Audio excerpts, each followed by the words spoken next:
नमस्कार दोस्तों, राधे राधे, जय श्री श्याम। आप सभी मित्रों का, साथियों का, विद्यार्थियों का फिर से आपके इस डिजिटल प्लेटफॉर्म पर स्वागत है, अभिनंदन है। जैसा कि दोस्तों अपन राष्ट्रीय आय के बारे में पढ़ रहे थे और राष्ट्रीय आय की जैसा कि अपन ने राष्ट्रीय आय का इतिहास पढ़ा, राष्ट्रीय आय का परिचय पढ़ा, उसके आगे अपने राष्ट्रीय आय का चक्रीय प्रवाह देखा, फिर अपने जीडीपी, एनडीपी, जीएनपी, एनएनपी क्या होती है उसके बारे में जाना। उसके आगे अपन ने देखा कि जो GDP, factor cost, market price, NDP, GNP, NNP आदि किस प्रकार फैक्टर कॉस्ट पर और किस प्रकार मार्केट प्राइस पर ज्ञात की जाती है। उसके आगे अपने देखा कि राष्ट्रीय आय क्या होती है, राष्ट्रीय आय की परिभाषा किस रूप से अपन परिभाषित करते हैं। फिर अपन ने उसके आगे देखा कि पर्सनल इनकम क्या होती है, व्यक्तिगत आय क्या होती है वो देखा। फिर अपन ने उसके आगे देखा कि डिस्पोजल इनकम क्या होती है, खर्च करने योग्य आय क्या होती है। फिर अपने देखा कि पर कैपिटा इनकम क्या होती है। फिर अपने जीडीपी इन्फ्लेटर, एनडीपी इन्फ्लेटर वो देखे। उसके बाद में दोस्तों मैंने आपको बताया था गत क्लास में कि इससे आगे अपन ने राष्ट्रीय आय की ज्ञात करने की विधियाँ देखेंगे कि राष्ट्रीय आय ज्ञात करने की कितनी विधियाँ हैं। तो दोस्तों बता देना चाहता हूँ, राष्ट्रीय आय ज्ञात करने की 3 विधियाँ हैं। राष्ट्रीय आय की ज्ञात करने की 3 विधियाँ है, 3 मेथड्स है कि राष्ट्रीय आय की गणना कैसे की जाए। तो दोस्तों उत्पादन विधि है, आय विधि है और व्यय विधि है। 3 विधियाँ है। ये क्वेश्चन भी एग्जाम में कई बार पूछा गया है कि राष्ट्रीय आय की ज्ञात करने की विधियाँ है। ऑप्शन ए उत्पादन विधि, बी आय विधि, सी व्यय विधि, उपरोक्त सब ये भी पूछा है। और ये भी पूछा गया है कि इन तीनों में से भारत में किस विधि से की जाती है। तो भारत में तीनों विधि से राष्ट्रीय आय की गणना की जाती है। लेकिन आजकल एग्जाम का क्या थोड़ा लेवल बढ़ गया है, वहाँ के भी ये भी क्वेश्चन पूछा गया है कि भारत में सर्वाधिक इन तीनों विधियों में कौन सी सर्वाधिक प्रचलित विधि है या सर्वाधिक काम में ली जाने वाली विधि है। ये क्वेश्चन भी कई बार पूछा गया है। तो ये क्वेश्चन बहुत बार से राजस्थान हो चाहे सेंटर के एग्जाम हो, फर्स्ट ग्रेड है, असिस्टेंट प्रोफेसर है, उनमें भी कई बार ये क्वेश्चन राष्ट्रीय आय से संबंधित क्वेश्चन पूछे गए हैं। तो दोस्तों बने रहे, अपने नोट्स तैयार रखें और नोट डाउन करते रहे। तो अपन आज पढ़ रहे हैं राष्ट्रीय आय ज्ञात करने की विधियाँ। तो नोट डाउन करें।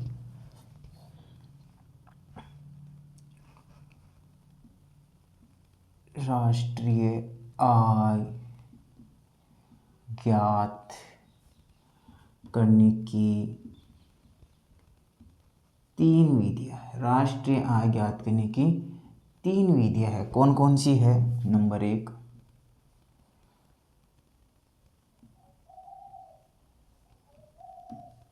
उत्पादन विधि, नंबर 2 व्यय विधि, नंबर 3 आय विधि। 3 methods, production method, expenditure method, income method. तो राष्ट्रीय आय की गणना की 3 विधियाँ है। आप नोट डाउन करें। पहला पॉइंट आप नोट्स बनाए रहे। पहली अपन विधि पढ़ेंगे राष्ट्रीय आय की गणना की उत्पादन विधि। राष्ट्रीय आय की गणना की कितनी विधियाँ हैं? 3 विधियाँ हैं। नंबर 1 है उत्पादन विधि, प्रोडक्शन विधि। इसे मूल्य संवर्धन विधि भी बोलते हैं। मूल्य संवर्धन विधि, इंग्लिश में बोलेंगे इसको value added method. Value added question ये आ जाता है उत्पादन विधि में। Assistant professor Rajasthan college lecture के एग्जाम में ये सीधा सीधा क्वेश्चन आया है कि किस विधि को मूल्य संवर्धन विधि के नाम से जाना जाता है। ऑप्शन आपको मिलेंगे उत्पादन विधि, व्यय विधि, आय विधि। आज यहाँ पढ़ाने में बहुत ईजी लग रहा है, ऐसा लग रहा हो कि क्या पढ़ा रहा है, ईजी से पढ़ा रहा है, लेकिन ऐसी कुछ बात नहीं है। जब आप एमसीक्यू हल नहीं करोगे तो आपकी ये दुविधाएं आनी है। इसलिए इस चैप्टर के बाद में अपने को एमसीक्यू अवश्य हल करने हैं। एमसीक्यू बहुत बड़ा रोल होने लग गया है आजकल। जब तक अपन क्या थ्योरी टाइप पढ़ लेते, लेकिन एमसीक्यू नहीं करते ना तो अपन एग्जाम में क्या आता है कि जो क्वेश्चन आते हैं ना उनको अटेम्प्ट सही ढंग से नहीं कर पाते हैं। तो समझ गए होंगे दोस्तों, ये क्वेश्चन डायरेक्ट आया हुआ है कि पहला क्वेश्चन मैंने बता दिया राष्ट्रीय आय की कितनी विधि है? 3 विधि है। क्वेश्चन फर्स्ट ग्रेड आया है लेक्चर में, राजस्थान की लेक्चर वैकेंसी में ये क्वेश्चन आया हुआ है। राष्ट्रीय आय ज्ञात करने की कितनी विधियाँ? 3 विधि है, उत्पादन, व्यय, उपयोग सभी। ये क्वेश्चन आया था। एक क्वेश्चन ये भी आया हुआ है कि इन तीनों में भारत में कौन सी सर्वाधिक काम में ली जाती है, सर्वाधिक कौन सी विधि प्रचलित है। तो देखो भारत में वह विधि से कम काम में ली जाती है उत्पादन और आय विधि सर्वाधिक उपयुक्त विधि मानी जाती है, सर्वाधिक उपयुक्त विधि जाती है। वह विधि क्यों नहीं मानी, क्योंकि वह विधि को मतलब गणना करने में थोड़ी कठिनाई आती है या डबल काउंटिंग की कुछ संभावना रहती है, इसलिए भारत में इन दोनों विधियों को सर्वाधिक उपयुक्त माना गया, उत्पादन और आय विधि। ये क्वेश्चन भी एग्जाम में आया हुआ है। 3 क्वेश्चन हो गए। और उत्पादन विधि को कौन सी विधि के नाम से जाना जाता है, मूल्य संवर्धन विधि, वैल्यू एडेड मेथड के नाम से जाना जाता है। इस विधि का नाम मूल्य संवर्धन विधि क्यों है, ये भी अपन इस क्लास में पढ़ने वाले हैं। तो उत्पादन विधि को मूल्य संवर्धन विधि भी कहा जाता है।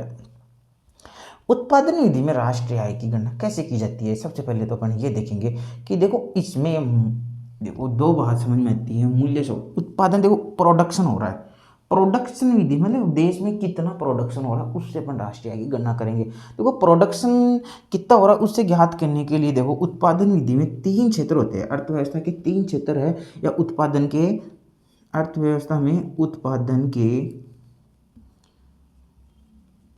3 क्षेत्र होते हैं। आप सभी जानते हो कि 3 क्षेत्र कौन कौन से, तो बहुत बार पढ़ा होगा। 3 क्षेत्र है, प्राथमिक क्षेत्र, द्वितीयक क्षेत्र, 3 नंबर है तृतीयक क्षेत्र। ये भी सबको आपको पता होगा, ठीक है। देखो प्राथमिक क्षेत्र, द्वितीय क्षेत्र और तृतीय क्षेत्र। तृतीय क्षेत्र को अपन सेवा क्षेत्र के नाम से जानते हैं, द्वितीय क्षेत्र को अपन उद्योग क्षेत्र के नाम से जानते हैं, और प्राथमिक क्षेत्र कृषि से संबंधित जो भी एक्टिविटीज होती है वो प्राथमिक क्षेत्र में आती है। तो वो मूल्य संवर्धन विधि क्या होती है, मतलब मूल्य जितना बढ़ रहा है उसी मूल्य को अपन को काउंट करना है, जितना उत्पादन हो गया। अब जैसे कि मान लो कि एक किसान द्वारा एक बोरी, मान लो कि ये अपने एक बोरी का उदाहरण लेते हैं, जैसे एक बोरी है गेहूं की है और उसका रुपये मान लो कि 1500 रुपये है, ओके। ये गेहूं 1 क्विंटल बोरी है, ये कितने का बिक रहा है, 1500 रुपये का बिक रहा है। सपोज मानो यही बोरी इसका मान लो कि अपने इसकी पिसवाई कर ली जाए तो अपना आटा कितने का हो जाएगा, 2500 रुपये का हो जाएगा। तो एक चक्की के पास 2500 का आटा रखा हुआ है, एक के पास अपना गेहूं है 1500, वही 1500 रुपये के गेहूँ कितने के हो गए, 2500 के। और इन्हीं 2500 से अपन मान लो कि कुछ ब्रेड वगैरह बना ली जाए इनसे, तो ये कितने रुपए का हो जाएगा, 3500 रुपये का हो जाएगा, ओके। ये भी अपनी अलग यूनिट है, ये भी एक अलग यूनिट है, ये भी अलग यूनिट है। अब तो अपन राष्ट्रीय आय में गणना करें तो बताओ अपन 1500 ले, 2500 ले या 3500 ले।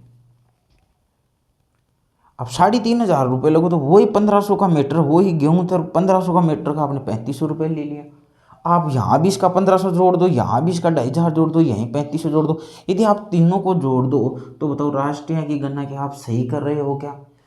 गेहूं तो 1500 का था ना, आपने इसका आटा बनाया तो 1000 रुपये लगा, तो आप तीनों को जोड़ोगे तो राष्ट्रीय आय की गणना गलत हो जाएगी। तो मूल्य संवर्धन विधि या मूल्यवर्धन विधि इसका मतलब ये है कि जो 1500 का गेहूं था उसमें वृद्धि कितनी की हुई, यहाँ पर केवल और केवल 1000 रुपये की वृद्धि हुई, यहाँ भी कितने रुपए की वृद्धि हुई, केवल और केवल 1000 रुपये की। तो आप मूल्य संवर्धन विधि लो, यदि उत्पादन विधि काम में ले रहे हो तो आपने उत्पादन आपका गेहूं का हो गया तो 1500 ये ले लो, 1000 ये ले लो, 1000 ये ले लो, तो 2500 तो आपका फाइनल कितने का हो गया, ये 3500।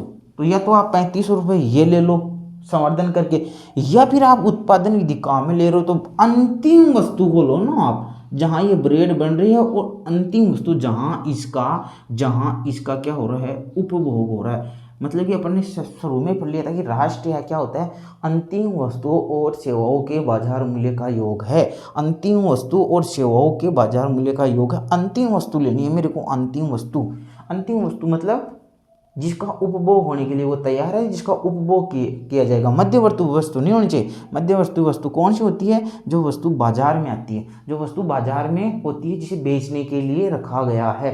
हो सकता है जैसे आपके ऊपर पंखा चल रहा होगा, ये पंखा मान लो, ये पंखा आज यहाँ अपने कमरे में लगा हुआ है, अपने हॉल में लगा हुआ है, अपनी कक्ष में लगा हुआ है। कहने का मतलब आज इसका अपन खुद उपभोग कर रहे हैं। इसका मतलब ये पंखा अपने लिए क्या हो गया, फाइनल गुड्स है, अंतिम वस्तु है। और ये ही पंखा एक दुकानदार के पास रखा हुआ है, तो वो अभी बेचने के लिए रखा हुआ है, उसका उपभोग नहीं हुआ है, वो मध्यवर्ती वस्तु है। इसलिए मेरे कहने का मतलब ये है दोस्तों कि राष्ट्रीय आय में अपन को अंतिम वस्तु लेनी है, अंतिम सेवा लेनी है। या तो आप इस ब्रेड को लास्ट में जो उपभोग हो रहा है वो 3500 ले लो, या फिर यदि आप 1500 है तो 1000 + 1000 इनका मूल्य संवर्धन जो भी बढ़ रहा है उसको योग ले लो। और इस प्रकार अपन क्या करते हैं, उत्पादन क्षेत्र से अपने अपनी नेशनल इनकम ज्ञात करते हैं। प्रश्न आ जाए आपके, मानो कि राष्ट्रीय आय में वस्तुएं शामिल करते हैं।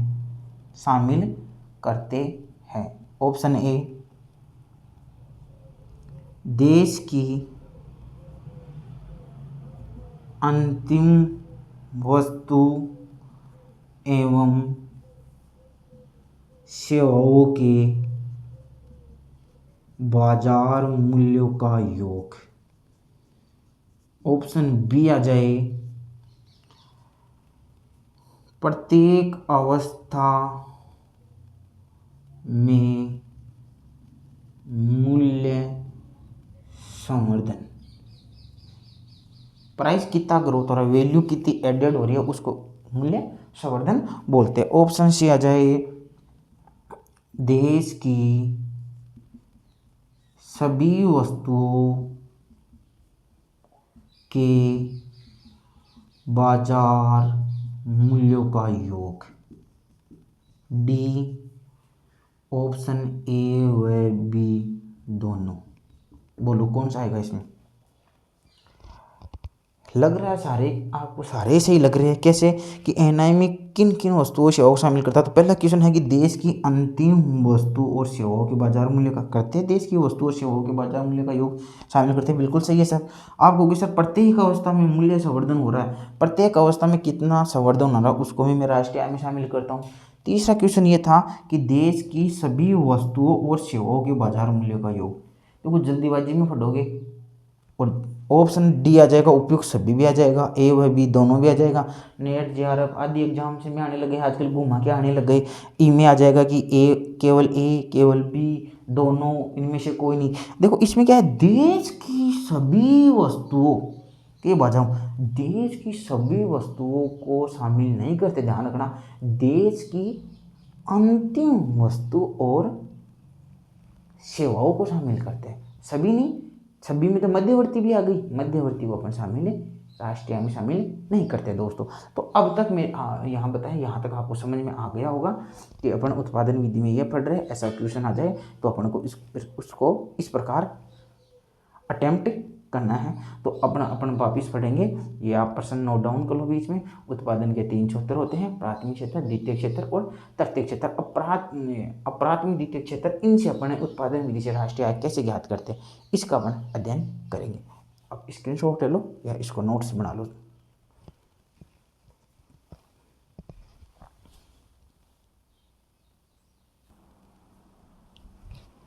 तो दोस्तों अब अपन नोट डाउन कर लो, राष्ट्रीय आय ज्ञात करने में उत्पादन विधि या मूल्य संवर्धन विधि। तो आपने वो नोट्स जो बनाए थे वो तो डाउन मतलब कि उनको तो नोट कर लेना,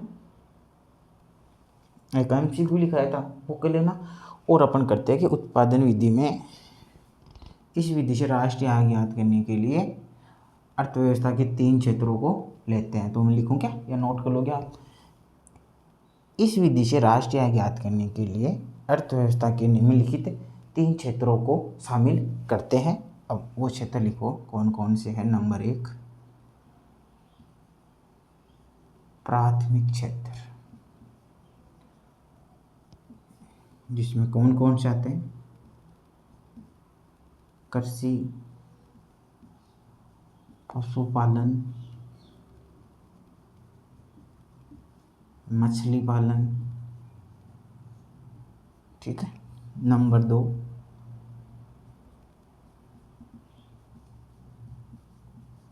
द्वितीयक क्षेत्र, प्राइमरी सेक्टर, सेकेंडरी सेक्टर। द्वितीयक क्षेत्र जिसमें आपका क्या क्या आता है बताओ, सभी प्रकार के उद्योग इसमें आ जाते हैं बड़े उद्योग। इसको अपन उद्योग क्षेत्र के नाम से जानते हैं, इसको अपन कृषि क्षेत्र भी बोल देते हैं। प्राथमिक क्षेत्र में थोड़ा सा डाउट है, अलग अलग बुक्स में अलग अलग, जैसे अपन 11 12 NCERT में पढ़े तो कृषि, पशुपालन, खनन और उत्खनन इसमें दे रखा है। कृषि, खनन, उत्खनन इसमें दे रखा है। द्वितीय क्षेत्र में भी कभी कभी खनन उत्खनन आपको देखने को मिल जाता है, लेकिन ऐसे क्वेश्चन पुट अप नहीं होता। तो ऐसे क्वेश्चन में आप मतलब कि डाउट्स न रखें। और उद्योग क्षेत्र हो गया। तृतीय क्षेत्र हो गया आपका तृतीय क्षेत्र, जिसमें क्या हो जाता है, जिसको अपन बोलते हैं या इसको अपन बोलते हैं सेवा क्षेत्र। तृतीय क्षेत्र इसको अपन सेवा क्षेत्र बोलते हैं। सेवा क्षेत्र में अपने कौन कौन से आ गए, जैसे कि बीमा है, बैंकिंग है, परिवहन है, दूरसंचार है आदि।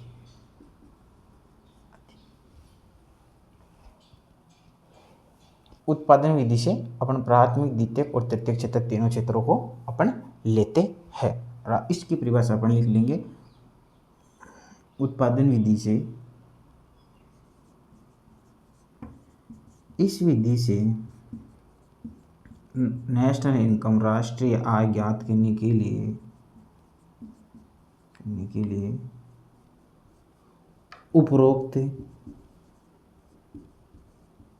तीनों क्षेत्रों के अंतिम वस्तुओं एवं सेवाओं, अंतिम वस्तु और सेवाओं के बाजार मूल्य का योग करके जीडीपी, मार्केट प्राइस ज्ञात कर ली जाती है। सूत्र के रूप में अपन क्या लिखेंगे, उत्पादन विधि इज इक्वल टू बराबर प्राथमिक क्षेत्र प्लस द्वितीय क्षेत्र प्लस तृतीय क्षेत्र, इन तीनों का योग ही आपकी क्या होती है, राष्ट्रीय आय ज्ञात निकालती है। उसमें अपन जीडीपी, मार्केट प्राइस ज्ञात कर लेते हैं। ये आप आराम से समझ चुके होंगे, इनको आप नोट डाउन करो। अब मैं थोड़ा थोड़ा बता दूंगा। प्राथमिक क्षेत्र किसे कहते हैं, जिसमें प्राकृतिक संसाधनों का अपन उपयोग करके, या प्राकृतिक संसाधनों का जिस क्षेत्र में यूज किया जाता है उसे मैं प्राथमिक क्षेत्र कहता हूँ। द्वितीय क्षेत्र किसे कहते हैं, जिसमें अपन निर्माण के द्वारा या कच्चे माल के द्वारा उपयोगी वस्तुओं बनाते हैं, उसको अपन क्या बोलते हैं, द्वितीय क्षेत्र कहते हैं। और तृतीय क्षेत्र किसे कहते हैं, तृतीय क्षेत्र उसे कहते हैं जो प्राथमिक और द्वितीय दोनों क्षेत्रों को सहयोग करता है, दोनों क्षेत्रों को सहयोग करता है, उसे मैं तृतीय क्षेत्र कहता हूँ। समझ में नहीं आया सर, दोबारा बताओ। प्राकृतिक संसाधनों का जिसमें यूज होता है, प्राकृतिक संसाधनों का यूज होता है प्राथमिक क्षेत्र। कच्चे माल को अपन काम में लेते हैं, उसको उपयोगी वस्तु या सेवा बनाते हैं, उसको अपन द्वितीय क्षेत्र कहते हैं। तृतीय क्षेत्र किसे कहते हैं, जो प्राथमिक और द्वितीय क्षेत्र में सहयोग के रूप में काम करता है, उसे तृतीय क्षेत्र कहते हैं। सर एक उदाहरण द्वारा बताओ ना। देखो बेटा, जैसे कि मानो कि एक अपन मान लो कि मछली पालन है, कुछ ही मान लो कि मछली पाल रहे हैं, या किसान अपनी खेती कर रहा है या कृषि कर रहा है, मान लो कृषि ले लो। कृषि में उसने मान लो कि अनाज पैदा किया, तो कृषि से उसने क्या किया, प्राकृतिक संसाधनों का काम लिया, उसने भूमि, वायु, जल आदि का उपयोग करके उसने अनाज पैदा किया, गेहूँ पैदा किया, जौ पैदा किया, ठीक है। तो वो मेरा प्राथमिक क्षेत्र था। फिर इसमें से यदि वो आता है, इसमें से यदि उद्योग में यदि ये कच्चा माल है, अपना अनाज है, इसको यदि वो मान लो कि इससे ब्रेड बनती है, किससे अपन आलू से अपनी क्या बनती है, चिप्स बनती है, तो बताओ ये सारे काम किस में होते हैं, उद्योग में होते नहीं होते, तो ये हाँ उद्योग होगा। अब बताओ इन दोनों क्षेत्रों में जो सहयोग करता है वो कौन सा होता है? तृतीय क्षेत्र। क्या अनाज को, गेहूं को, आलू को उद्योग क्षेत्र में लाने के लिए क्या किसकी आवश्यकता होगी? परिवहन की आवश्यकता होगी नहीं होगी? किसान को पैसा चाहिए, उद्योग को पैसा चाहिए, तो बताओ वो कौन सी बैंकिंग सुविधा कहाँ मिलेगा? नहीं लेगा। यदि उद्योग में नुकसान हो जाए आग के द्वारा, बाढ़ के द्वारा, किसी के द्वारा भी यदि नुकसान हो जाए तो उसकी वो पूर्ति करने के लिए पहले अपन क्या कराते हैं? इंश्योरेंस कराते हैं। उद्योग क्षेत्र वाले किसान से लाएंगे या आपस में एक दूसरे से बात करेंगे, तो क्या वो टेलीफोन से बात करेंगे? क्या मोबाइल का काम लेंगे? क्या लेंगे? बिल्कुल सर, आपने बहुत अच्छा उदाहरण दिया, हमारे अच्छा समझ में आया कि प्राथमिक क्षेत्र, द्वितीय क्षेत्र और तृतीय क्षेत्र। तृतीय क्षेत्र इन दोनों के सहयोग के रूप में काम करता है, प्राकृतिक संसाधनों का यूज होता है। द्वितीय क्षेत्र में अपन कच्चे माल होता है उसको अपने मतलब कि वस्तु या उपयोगी वस्तु बनाने के लिए काम में लिया जाता है, इसलिए उद्योग है एक तरह से। देखो उद्योग क्षेत्र में अपन, द्वितीय क्षेत्र में, इसमें देखो अपन उद्योग क्षेत्र में अपनी निर्माण और विनिर्माण को भी शामिल करते हैं। विनिर्माण, निर्माण और विनिर्माण, कंस्ट्रक्शन, ये विनिर्माण होता है इंग्लिश में मैन्युफैक्चरिंग। समझ में आ गया होगा। Insurance, banking, transport, telecommunication. ठीक है, आपको समझ में आ गया होगा। एक यहाँ वर्ड आया सर, ये खनन क्या होता है और उत्खनन क्या होता है, इसके बारे में बताओ ना। बिल्कुल बताएंगे आपको। उत्खनन होता है जो भूमि के ऊपर या भूमि के ऊपर ऊपर से जो खुदाई करके जो ऐस्क प्राप्त किया जाता है, जो ऐस्क प्राप्त किया जाता है, मतलब कहने का मतलब जो भूमि के ऊपर ऊपर, जो भूमि के ऊपर ऊपर जो खुदाई की जाती है उसे अपन क्या बोलते हैं? उत्खनन बोलते हैं। तो सर ये खनन क्या होता है? खनन होता है दोस्तों भूगर्भ से, भूगर्भ जमीन के अंदर से, भूगर्भ से खुदाई करके, भूगर्भ से खुदाई करके जो ऐस्क प्राप्त किए जाते हैं या जो भी मूल्यवान धातु प्राप्त की जाती है उसे अपन खनन बोलते हैं। भूगर्भ से जो खुदाई की जाती है वो खनन है, भूमि के ऊपर जो खुदाई की जाती है उसको उत्खनन बोलते हैं। आप समझ गए होंगे। एक सर दो वर्ड और आए सर, ये भी बताओ ना। एक होता है निर्माण, एक होता है विनिर्माण। निर्माण और विनिर्माण, जिसमें अपन पास जो मटेरियल है उसको अपन काम में लेके आवश्यक वस्तु के रूप में अपन निर्माण करें। जैसे कि आप जानते हो मकान होता है, जैसे अपने पास ईंट है, सीमेंट है और भी है, तो उनसे अपन को काम में लेके अपन क्या करते हैं? उसको काम में लेते हैं, वो तो है कंस्ट्रक्शन। एक होता है विनिर्माण, मैन्युफैक्चरिंग। कच्चा माल होता है उसको अपन प्रोसेस के द्वारा, प्रोसेसिंग होता है इसमें विनिर्माण में। इसमें प्रोसेसिंग नहीं होता, लेकिन इसमें विनिर्माण में क्या होता है? प्रोसेसिंग के द्वारा अपन किसी वस्तु का निर्माण करते हैं। जैसे कांच की बोतल है बनाई, प्लास्टिक की बोतल है, कैसे बनाई? विनिर्माण हुआ उसमें, प्रोसेसिंग के द्वारा, मैन्युफैक्चरिंग होते हैं, उसको तो अपन बोलते हैं विनिर्माण। और जो तैयार माल होता है उसको अलग अलग भाग होते हैं, उसको अपन जोड़ के एक साथ बनाते हैं, तो वो निर्माण होता है। वैसे एग्जाम्स में नहीं आते ये क्वेश्चन ऐसे, निर्माण, विनिर्माण, खनन, उत्खनन, लेकिन आपकी जो ग्लोसरी के हिसाब से थोड़ा बहुत मैंने इनको शॉर्ट में बता दिया है। इनको मैंने देखो नोट्स में लिखा भी नहीं है, आपकी बेसिक नॉलेज के लिए मैंने बता दिया। बिना समय व्यर्थ किए अपन आगे बढ़ते हैं दोस्तों। तो इस विधि से राष्ट्रीय आय ज्ञात करने के लिए उपरोक्त तीनों क्षेत्रों को अंतिम वस्तुओं और सेवाओं के जो बाजार मूल्य का है उनका योग कर लेते हैं। इस प्रकार आपकी जीडीपी, मार्केट प्राइस ज्ञात कर ली जाती है।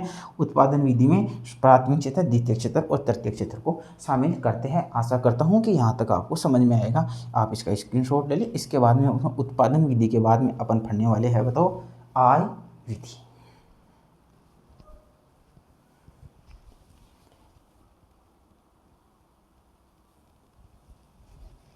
तो दोस्तों अपना दूसरा जो मेथड है वो अपना कौन सा है? उत्पादन विधि के बाद में अपन सेकंड जो मेथड है वो पढ़ेंगे आय विधि, इनकम मेथड, आय विधि। आय विधि में क्या करते हैं? लिखो, इसमें सर्वप्रथम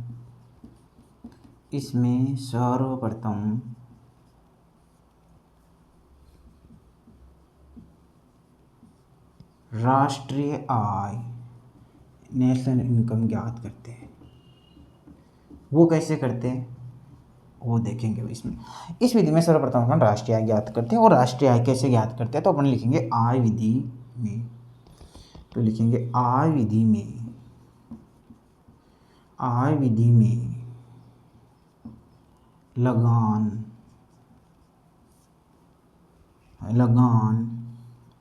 ब्याज, मजदूरी वेतन और लाभ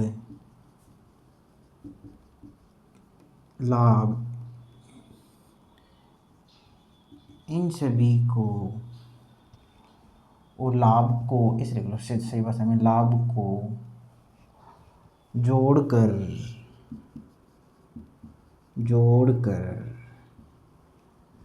राष्ट्रीय आय ज्ञात की जाती है। दूसरी भाषा में लिख सकते हैं अपन आय विधि या आय विधि या इसको चलो आय विधि बराबर लिखो लगान प्लस ब्याज प्लस मजदूरी प्लस वेतन प्लस लाभ, इन सभी तीनों विधियों से ज्ञात करते हैं अपने सर्वप्रथम क्या करते हैं राष्ट्रीय आय। अब आपको पता है लगान ब्याज मजदूरी वेतन इन सभी का अब इन सभी का योग क्या होता है अपनी नेशनल इनकम होती है और नेशनल इनकम ही अपनी क्या होती है एनएनपी फैक्टर कॉस्ट होती है। समझ में आया नहीं आया? फिर अपने अब इसे अपन कुछ भी ज्ञात कर सकते हैं, इससे अपन कुछ भी ज्ञात कर सकते हैं। तो अपन आप ये राष्ट्रीय आय होगी, इसमें से आप कुछ भी ज्ञात कर सकते हो। कुछ भी मतलब यदि ये NINP फैक्टर कॉस्ट है तो इसमें अपन यदि टैक्स जोड़ दे सब्सिडी घटा दे तो NNP क्या आ जाएगी मार्केट प्राइस आ जाएगी। इससे अपन GDP भी ज्ञात कर सकते हैं, कुछ भी ज्ञात कर सकते हैं। लेकिन अपने आय विधि से ज्ञात करने के लिए लगान ब्याज मजदूरी वेतन और लाभ इन तीनों को जोड़ कर देते हैं। इस प्रकार आय विधि से अपनी राष्ट्रीय आय ज्ञात हो जाती है। अब अपने तीसरा मेथड जो पढ़ेंगे वह विधि से राष्ट्रीय आय की गणना स्क्रीनशॉट ले नोट डाउन कर ले सर।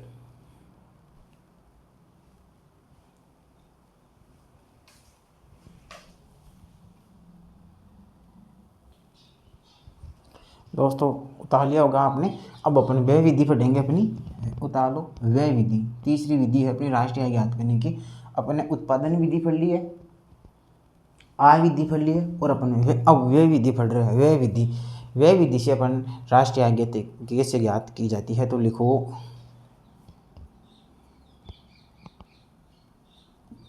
एक वित्तीय वर्ष में देश में उत्पादित अंतिम वस्तुओं एवं सेवाओं पर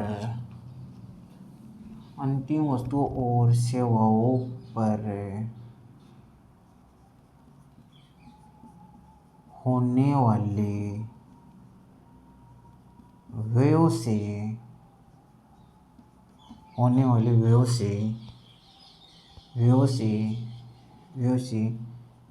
GNP ज्ञात कर ली जाती है। सर आपको कभी GNP ज्ञात कर ली जाती है, कभी GDP ज्ञात कर ली जाती है, ये भी बताएंगे बेटा। इसमें जब पढ़ोगे ना वे करते हैं ना अपन अंतिम वस्तुओं और सेवाओं पर, नाम ही व्यय विधि है। कितना व्यय हुआ देश में उस हिसाब से तो निकालेंगे ना राष्ट्रीय कि अपने देश में व्यय कितना हो रहा है, व्यय विधि से निकाल रहे। पहले अपने उत्पादन देखा था कि उत्पादन में प्राथमिक क्षेत्र में कितना उत्पादन हुआ उसको ले आओ, द्वितीय क्षेत्र कितना उत्पादन करना उसको ले आओ, सेवा क्षेत्र कितना अपना रोल निभा रहा है उसको ले आओ, फिर तीनों को अपने योग कर दो। इस प्रकार अपने उसमें राष्ट्रीय आय ज्ञात कर रहे थे।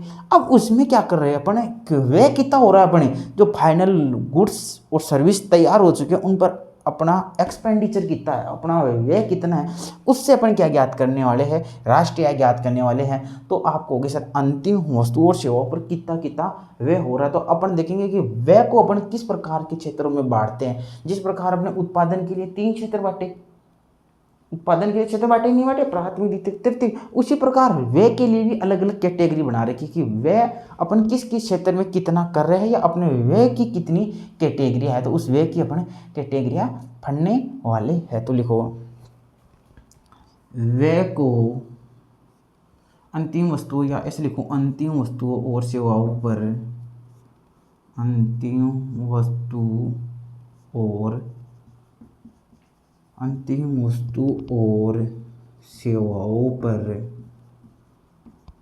होने वाले व्ययों को, एक्सपेंडिचर को निम्नलिखित क्षेत्रों में बांटा गया है। निम्नलिखित क्षेत्रों में बांटा गया है। कौन कौन से क्षेत्र है लिखो, कौन कौन से क्षेत्र है। एक तो लिखेंगे उपभोग व्यय,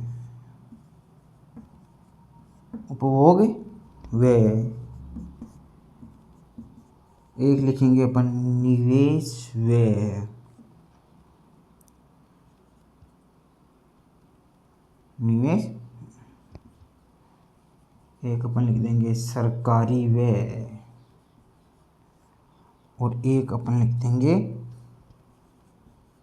शुद्ध निवेश या शुद्ध निर्यात लिख देंगे अपन इसको। शुद्ध निर्यात, शुद्ध निर्यात क्या होगा, कितना अपने एक्सपोर्ट किया, कितना अपने इंपोर्ट किया, उसमें से जो निकल गया, वो जो बच गया, वो अपना क्या हो जाएगा, शुद्ध निर्यात। Export minus import. बात समझ में आ गई होगी। अंतिम वस्तु और सेवा पर होने वाले व्यय को अपन निम्नलिखित क्षेत्रों में बांटे। कौन कौन से क्षेत्र है। उपभोग व्यय इंग्लिश में बोल देंगे अपन, इसको सी से व्यक्त करते हैं कंजम्पशन। निवेश व्यय इसको आई से इन्वेस्टमेंट। सरकारी व्यय इसको अपन जी से व्यक्त करते हैं गवर्नमेंट। और शुद्ध निर्यात को मैंने एक्स माइनस एम लिख दिया। तो इन तीनों क्षेत्रों को अपने इस निकालने के लिए 3 क्षेत्रों में बांटा। व्यय को उपभोग, निवेश, सरकारी व्यय और शुद्ध निवेश। बात आपको समझ में आ रही होगी यहाँ तक कि अपने व्यय विधि से ज्ञात करने के लिए अपने उपभोग, निवेश, सरकारी शुद्ध इनको कर लेते हैं। तो अब आगे नोट्स में आप लिखेंगे इस विधि से या इस विधि में जीएनपी ज्ञात करने के लिए। अब आप जीएनपी समझोगे, यहाँ जीएनपी क्यों लिख रहा हूँ वर्ड, ग्रॉस नेशनल प्रोडक्ट, क्योंकि जीएनपी में विदेशी आय शामिल होती है नहीं होती है। तो अपना निर्यात चला गया, अपनी कितना सेल्स कर दिया, अपने पास वापस कितना आ गया, तो अपने पास वही तो होता है जीएनपी। जीडीपी में अपन क्या जोड़ते हैं, एनएफआई, विदेशी आय जोड़ लेते, तो विदेशी आय आ गई ना, शुद्ध निर्यात। निर्यात करेंगे तो अपने पास विदेशी आय आ जाएगी, इसलिए जीएनपी वर्ड यूज किया गया है। दोस्तों आप समझ गए होंगे, समझदार हो, मेरे स्टूडेंट हो। इस विधि में जीएनपी ज्ञात करने के लिए उपरोक्त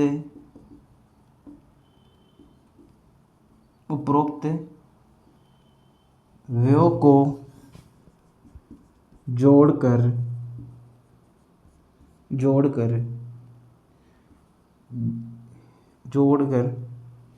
या तीनों को जोड़ दिया जाता है। जोड़ लैंग्वेज, पहले जीएनपी लिख लिया ना, तो जीएनपी के हाथ में ऊपर तीनों को जोड़ दिया जाता है। ये क्वेश्चन भी बहुत बार आ चुका है एग्जाम में दोस्तों, ये क्वेश्चन बहुत बार आ चुका है। तो जोड़ेंगे अपन सी, कंजप्शन जोड़ देंगे, उपभोग जोड़ देंगे, इन्वेस्टमेंट जोड़ देंगे, गवर्नमेंट एक्सचेंज जोड़ देंगे, प्लस एक्स माइनस एम जोड़ देंगे। ये क्वेश्चन भी वेरी मोस्ट बहुत बार आ चुका है एग्जाम्स में। राष्ट्रीय आय ज्ञात करने के लिए, जीएनपी ज्ञात करने के लिए वह विधि से किस प्रकार राष्ट्रीय आय ज्ञात की जाती है। सी प्लस आई प्लस जी कोष्टक में एक्स माइनस एम। यहाँ पर सी का अर्थ आपको पता है, आई का मैंने बता दिया, जी का मैंने बता दिया, एक्स का बता देता हूँ एक्सपोर्ट, एम का आप लिखेंगे इंपोर्ट। एक्सपोर्ट और इंपोर्ट, एक्सपोर्ट होता है आपकी इंग्लिश हिंदी में निर्यात, इंपोर्ट होता है आयात। ये तो जानते होंगे निर्यात और आयात क्या होता है, ये भी नहीं जानते। एक देश अपना देश है, जैसे मान लो अमेरिका को, सऊदी को अपन कुछ भी सामान यहाँ से बेचते हैं ना, उसको तो अपन बोलते हैं निर्यात। और अपने विदेशों से कुछ भी सामान मंगाते हैं ना, उसको अपन बोलते हैं आयात। तो दोस्तों यहाँ तक ये अपना हुआ, तीनों राष्ट्रीय आय की अपने तीनों विधियाँ पढ़ी, उत्पादन आय व्यय विधि पढ़ी। अब देखो करंट के कुछ डाटा भी थे, वो मैंने इस पर डिस्कस नहीं कर पाया हूँ, जैसे कि चैप्टर बहुत लंबा हो जाता फिर। जैसे कि सर आपने जीडीपी की बात की, सर जीडीपी में आपने क्षेत्र भी पढ़े, कृषि भी बताया सर आपने, सेवा क्षेत्र की भी बात की, उत्पादन क्षेत्र में उद्योग क्षेत्र की भी सर आपने बात की। लेकिन सर कृषि का कितना योगदान है जीडीपी में, उद्योग क्षेत्र का कितना योगदान है, सेवा क्षेत्र का कितना योगदान है, सर आपने ये नहीं बताए। और सर आप ऐसे तो देखो पूरे आर्थिक समीक्षा इकोनॉमिक्स में भरी हुई है। इस प्रकार यदि मैं इनको बीच बीच में लाता ना, तो अपना चैप्टर काफ़ी लंबा हो जाता है। ये एक थ्योरिटिकल हिस्टोरिकल टाइप चैप्टर था।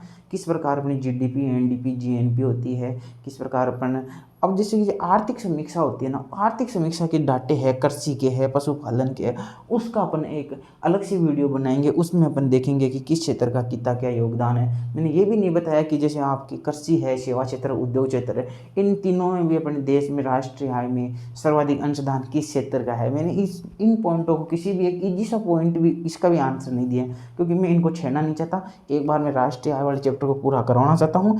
इन चैप्टर्स के लिए भी मैं अलग से लूँगा, या अपनी कोई बुक जल्दी ही मार्केट में कुछ लॉन्च हो जाएगी। और राजस्थान की भर्तियों के लिए सेकंड ग्रेड में भी इकोनॉमिक्स का काफ़ी बड़ा रोल रहने वाला है।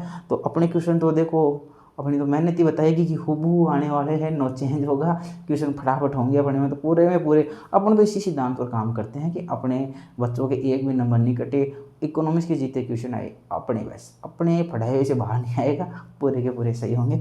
तो दोस्तों, बिना समय व्यतीत किए हुए अपन आप इन तीनों विधियों को उतार लो, लिख लो। एमसीक्यू की कुछ श्रृंखला है, एमसीक्यू करना बहुत ज़रूरी है मित्रों, एमसीक्यू करना बहुत ज़रूरी है।